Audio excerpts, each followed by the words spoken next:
Arah Johnson today, and I've known Arah now for, gosh, several years. We're close to the several year mark, and I first met her when she was at Starbucks, and that was kind of my hidey hole during the day. And Arah was somebody that immediately greets you with this huge presence and a lot of love. A lot of love. Yeah, a lot of love, and she's awesome. And so we kind of clicked, and we were just drawn to each other, and we weren't really sure why. And then we found out that we had a lot of common interests, kind of common belief system in certain areas, and just generally wanted to make the world a better place. And so I asked Arah, and you'll probably see Arah from time to time in these segments because she's got a lot to give, a lot of wealth of knowledge and wisdom and experience, and really intriguing viewpoints on her world views and such. And so I think all of you would get a lot from her inspiration and motivation to continue.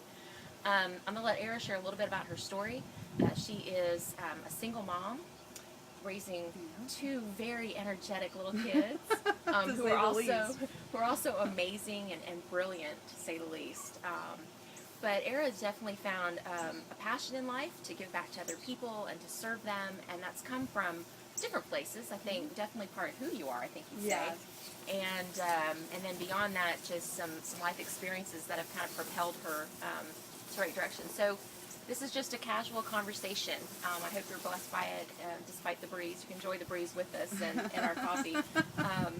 But Arah, let's tell everybody a little bit about kind of where you're at right now in your life, and kind of where you're going, and then we can kind of back into what kind of motivated you, what created a passion. Sure. Well, that's talking about where I am now. That's the easy part. So it started, I'm a social work major at MTSU, Middle Tennessee State University.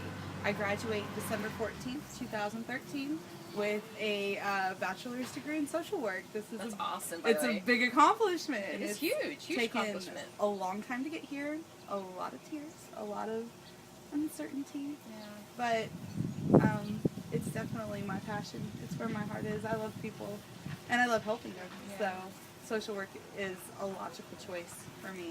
I had started out as an English major, and when you get to that point as an English major where you are not creating work, you're literally regurgitating the same thing over and over, you lose something in you. I lost something. And so when it was suggested to me once by a person we both know, when I worked at Starbucks, that I would be a social worker, I thought, you definitely love people. I love everyone. You have an ability to connect quickly and to make people feel important, which is a gift.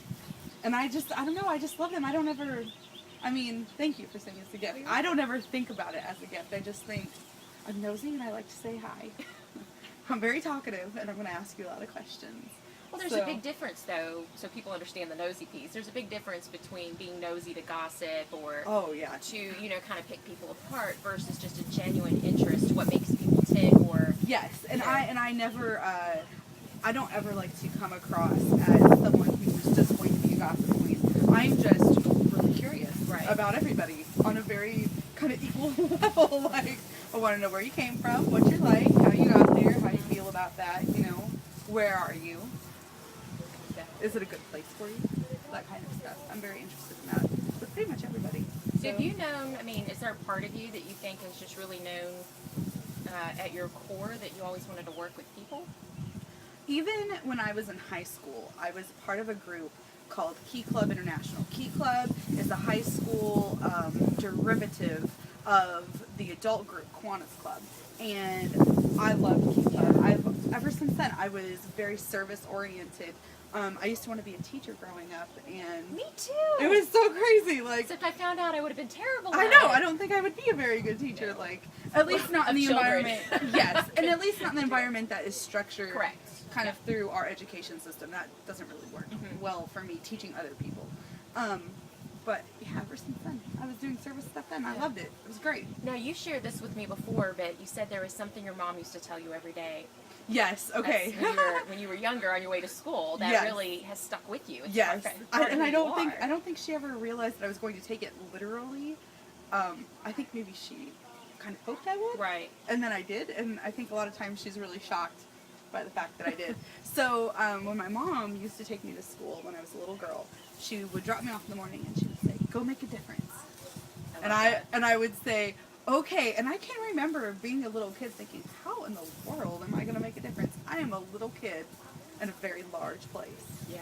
And I don't know, things just line up sometimes. I do. I mean, I think that's something that's important for parents, and single or not, to realize that those small little things, those seeds we plant in our kids, really can take root. Positive or negative, whatever we say. Exactly. So my mom used to always say, go make a difference. But the other thing she used to always tell me is, you can be anything you want to be. And some people take that really literally, but then they think, well, I can't be an astronaut. Right. Or I can't be, something that They see limits. Yes. Yeah. Whereas mine was all very mental. And so in my head, I'm literally everything that I want to be, which is kind of weird. And But that's beautiful, and I totally don't want to derail from No, your it's topic, cool. but It's fine. I think that's the beauty of kind of being able to talk like this. I think that's so true, the way you just said that I'm everything I want to be. And I think a lot of us, especially women, moms, and well, not just mothers. I mean, I think you can be in a position where the life force has been sucked out of you, or you lose touch with who you are, and you're busy in the grind, working, taking care of everybody, whatever. It's rough. But you lose that connection of who am I, so I don't know who I am. But really, everything that we need is already within us. We just don't know how to either get back in touch with it or to reveal the things we've never discovered. Exactly. I would totally agree with that. So I love that you said it that way. It's beautiful. And I think once you do, for me, when I did realize that I could be anything I wanted to be, it was limitless, and I immediately started working on it. And so, for me, I have to make drastic changes to stick with things. And so I just started making drastic changes to stick with them, and it turned out really great, actually. Awesome. So you have such a touching story. I think that will really help people that have had to deal with grief, loss on some. I think sometimes we put grief in the category that kind of is fitting with your story, the loss of a person close to you. But I think grief really, I don't think we realize that we grieve all the time. There's all kinds of losses in life. It could be loss of a job, it is loss of loved ones, but we experience loss on a day-to-day basis. Absolutely. So I think the people, if you think about the connected emotion of Arah's story, even if you've never experienced it, because I think that's really where you take the biggest value away, is understanding the human emotion behind what you had to go through. Yeah. Because this obviously was not a by choice situation. No, it was nothing not. that you came into. It happened. And that is what it was. And to kind of embellish a little bit on what you were saying on kind of how loss is, I think it's also important to point out that there's also a very significant loss of self that happens to a lot of people. Right. And that is just as devastating as what happened to me. I think for everyone. Oh, definitely. For everyone. Sometimes there's no closure in losing of self versus you can eventually come to, in time, closure in the loss of an individual. Exactly. Or it just, there's not always a constant reminder there, I guess, is kind of how I'm interpreting what you're saying. So, gosh, where do we begin? I'm going to follow your lead, take your lead. Follow whatever you think is important to disclose. And I am an full open disclosure book. is fine. I can talk about all of it. So I'm like, heck yes. That's awesome. As long as you don't ask me to be in a bathing suit, I'm good. I hate this part, sorry. That's okay.